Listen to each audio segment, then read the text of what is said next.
Community theater brings inspiration, entertainment, and art to the forefront of local culture, making it an important contributor to a city's richness. Owning and operating a nonprofit theater is a tough business. However, according to the National Endowment for the Arts, average revenue, ticket sales, and contributions for nonprofit theaters in the United States have been declining since the recession in 2001. Despite these challenges, the number of nonprofit theaters in the United States has doubled since 2005, making each theater's market share substantially smaller. Opera House Theater Company is known regionally for the high level of its productions and talented performers. Previously on What's the Matter, we interviewed Justin Smith, the executive director of Opera House Theater Company, along with Lorene Walsh, the music director who volunteers her time to the theater, despite her battle with cancer. And there's still so much that goes into a theater production that we wanted to bring you more. This week, we're going behind the scenes with world-class director and choreographer Ray Kennedy. We'll also hear from Opera House actors past and present who owe their success to the opportunities presented by this special theater. In this episode, it's all about the moving pieces that come together seamlessly from opening night through the final curtain, from the perspective of the director. All of this and more when we return from a short commercial break.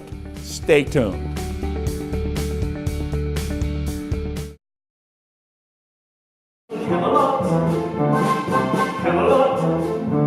That's how conditions are. The rain may never fall till after sundown. Why need the morning fog must disappear? In short, it's simply not a more congenial spot. We hardly ever after it than here in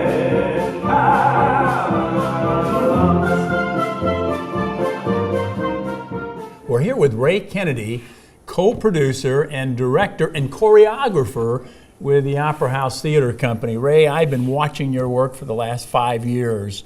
Tell me about your history with Opera House. Well, it was 1987, and I went to see a production of One Flew Over the Cuckoo's Nest with Clifton Daniel in the lead. And I turned to my friend and I said, I want to work with that company because the production was so fine and so beautifully directed. It was directed by Lou Criscolo. So I was introduced, and then later the next year he did a production of Company, and I played the role of David, but I got the job to choreograph the show. And it went well. Lou was pleased. So then from that point on, I started choreographing, and then eventually moved into the role of director choreographer, which was important to me because that's what I've always wanted to be, was a director.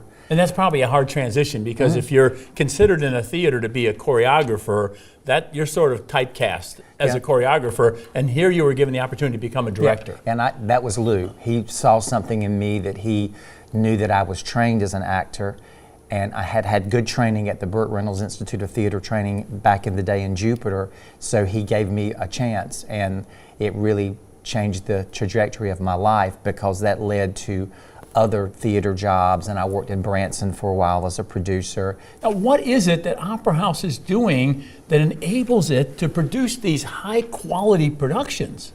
Well, Lou was a Broadway actor and a television actor, and the standard of what he wanted on stage under the Opera House name was very, very high.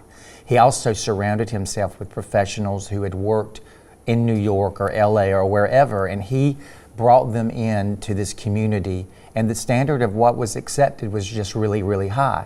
Right now we have performers that are Rockettes, performers that are on Broadway, so we are surrounded by great talent here. Wilmington is a pool of creative people, whether it's artists, whether it's costumers, whether it's set designers, or whether it's actors. There's just a lot of talent here. Ray, tell me what a director does. Well, you have to have a great, strong vision of what the show is going to be, what it looks like, and what the story is.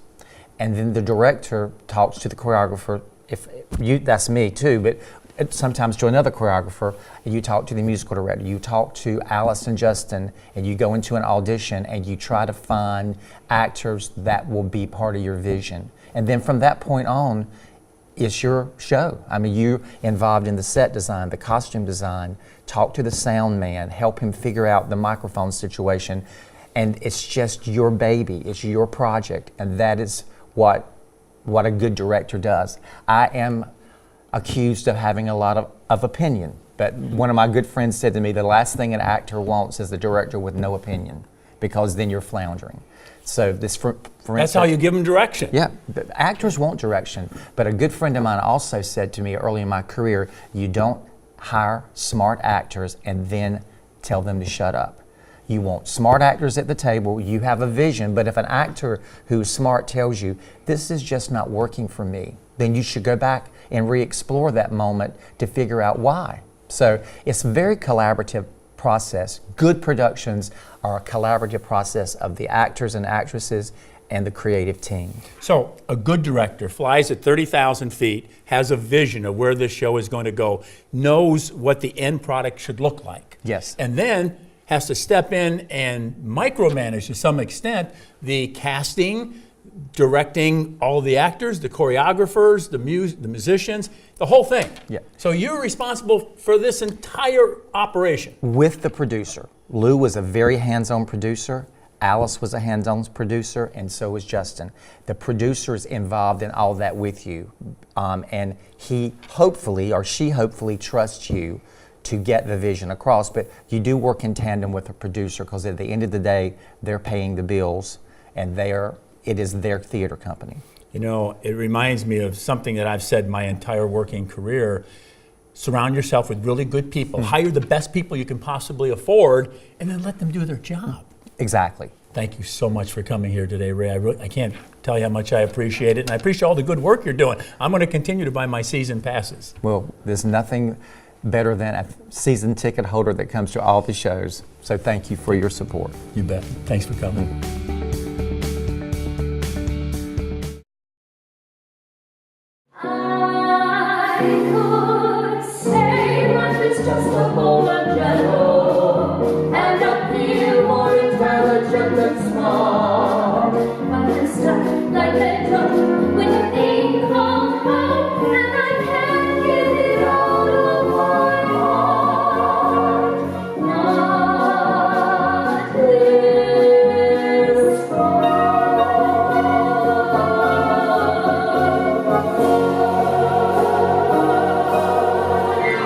We have with us Gene Criscolo, who was married to Lou Criscolo, the original founder of Opera House Theater Company. Gene experienced so much of Opera House's rich history and played an important role in getting the theater up and running. What can you tell me about the history of Opera House? Well, Lou came to Wilmington to do some filming about 35 years ago or so. That's when Screen Gems was big, and he knew a lot of people there, and he was a New York actor from stage, screen, and TV, everywhere. Came to Wilmington and noticed that there was no summer theater in Wilmington. And he wondered... That's the peak of the tourist season. Yes, that's what he said. And wondered why that was. Tourist season, kids are out of school, people are home, things are happening, and so wondered why there was no theater and decided to start one. So he started Opera House Theater Company approximately 35 years ago. And just live theater and at Thalian Hall, performing at Thalian Hall. That's how it started, with musicals, and that's how it's continued to this day. I came into it when I met Lou at a cast party in 2003 that I think I crashed, and have been with it since. I'm not sure that I had a title until just recently. I was simply Lou's wife, and so I came in as Lou's wife and Gene Criscolo, which meant that I had the fun part. But now you're Director of Hospitality, is that the title? I am. I have a title. What does that mean? Well, it means you do that TV shows with Chuck. There's that. Yes. And I get to meet and greet fascinating people. What's been the key to Opera House Theater Company's success? We have a great team of people. They know how to cast well, because casting, of course, is primary to putting on a good show. But because we have such good backup with a good producer, a good director, good music director, good everything, and actually they're outstanding. so we can put on a quality show, because it all starts with them, continues with the casting, the right casting, and off we go. Are most of the actors, actresses, dancers, singers full-time theater folk, or do they have other jobs? They have other jobs. Some are in school. We have some young people who come in and have graduated from Opera House to do some really famous things. We have people who have gone on, not only actors and dancers, but tech people as well. But it started with Lou because he was a very good producer. He was a hands-on person and interested in just doing it all to the best of everybody's ability. Jean, you've been around this theater company for quite some time. Tell me what goes into the making of a play. There are sets, there's dancing, there's singing, there's acting, there's music, there's costumes, which by themselves is a huge step toward a Of good course. production. What goes into making a play? Well, first you got to start with a producer, and then you got to start with a director, and then you got to get your music people going. Now, we are very fortunate because we have Lorraine Walsh, who is absolutely fantastic music director. Yes. She gets the best musicians together. When I see Lorraine Walsh in the pit, I know all is right with our world. Isn't that nice that you have somebody you can trust just to take care of that? Yes. And then, of course, the auditions begin. And auditions are big with Opera House. We have open auditions for all to come. It's posted online and in the paper, everywhere, so that people who are interested can come in to audition for the plays. Sometimes we are thinking about the plays, sometimes the directors and producers are thinking about the plays a year ahead of time. And anybody can come in and audition. Absolutely. So in some instances you may have 5, sometimes 50 or more. That's true. And sometimes we have a plethora of talent, and sometimes we have to look for people for particular roles. Outside the area if necessary. Well, that happens occasionally. Yeah. We have a great pool of talent in Wilmington. Chuck, we have so many talented people who live right here. They may be students, they may be experienced actors who have come back perhaps just because they love the area and love to live here. Sure. So we have people from all over who come in, from the young ones to those who have been perhaps in the business for a while and have come back. So we're very fortunate to have this pool of talented people. Well, we're very fortunate to have you. Thank you so much for all the good work you're doing with Opera House. Thank you, Chuck.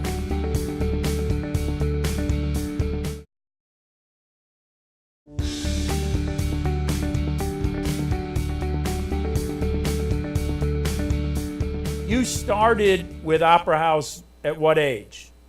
I was 10 when I had my first audition with Opera House, and my sister was 11, about to be 12.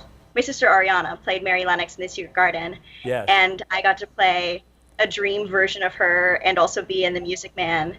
And I got hooked really young and really easily because of the family that it immediately created being in my first show. When I was, I think, around 12 years old, I took my first trip to New York City. I had no really sense of musicals outside of probably Disney films and stuff. And I saw my first Broadway show, and I was like, I want to do that. So I went in having no idea what I was doing. How old were you? 12. Okay. And sang a song from the show I had just seen. Just no music or anything, was completely unprepared. So they cast me in my first musical ever, and that was actually directed by Ray Kennedy. Were really instrumental in kind of cultivating my love for theater. I spent all my teen years in Wilmington working for Opera House and Thalian and Tact and Big Dog, Cape Fear Shakespeare. I mean, you name the organization. I wanted to work for everyone and anyone. And for pretty much a decade, I was very much devoted to the Wilmington theater scene, and it prepared me for the future. Graduated high school and moved to New York. I had already made the Rockettes while I was still in high school. Now, was that unusual, Tina, to be a Rockette at that age? Yes. And then where did you go from becoming a Rockette? Then I toured with Gregory Hines and Mercedes Ellington and Maurice Hines. Did a 5-country tour with them. It was a tap show with Duke Ellington Orchestra. Wow. And I somehow ended up in Las Vegas, and I was a showgirl in Las Vegas and ended up being lead dancer in Spellbound. The productions that Ray always puts on are always beautiful. Like, he has such a great vision for big pictures and stuff like that, and like making something look beautiful and entertaining and fun. And it's really great working with him and being a part of a show like that. So I was in New York for 18 years, and I actually just recently relocated back to North Carolina. I moved to Durham about 6 weeks ago. I've toured the nation with multiple national Broadway tours. I've gotten to originate new pieces. I've written a book. I have written my own show, my Maryland piece, in which I get to do, which is one of my proudest accomplishments. I was very fortunate that Lou and Alice and everybody brought me back in 2012 to do the our North Carolina Southeast regional premiere of Legally Blonde. And it was the first time I got to do a show at home in about 10 years. So it was it was an amazing homecoming for me. So now you're back in Wilmington. Now I'm back in Wilmington, and I'm on the other side of the table, which is interesting and fabulous at the same time. It's a lot of fun. So I started choreographing. Last year I did My Fair Lady for Opera House, which was amazing. Amelia was the lead, and she's fantastic.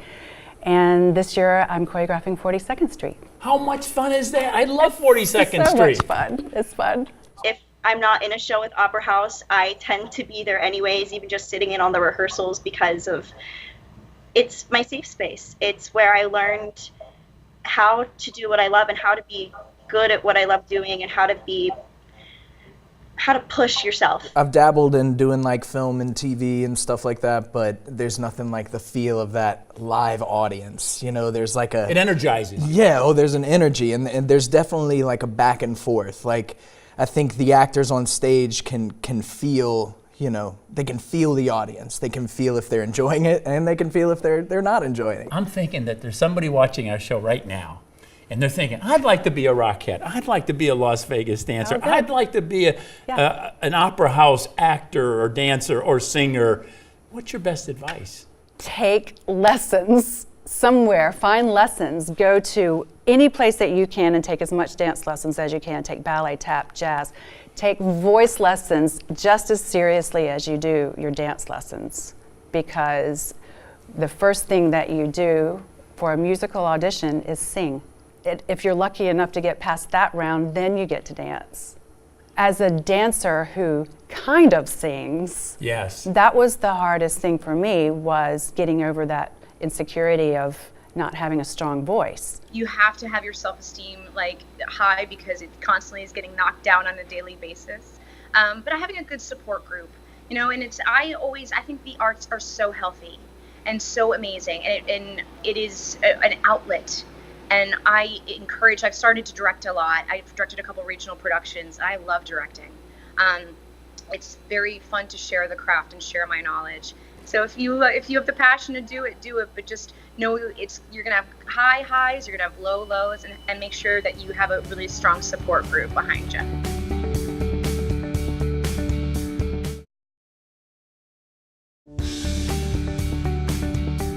With so many moving pieces in a musical, I'm always amazed that the director is able to keep up.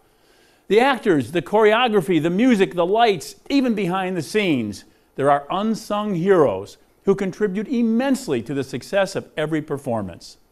Tens of thousands of hours of practice all come down to one night, and the master plan has to go off without a hitch.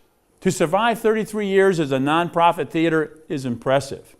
A combination of world-class talent, experienced directors, financial contributions, passion, pride, and hard work have made Opera House Theater Company into the flagship it is today.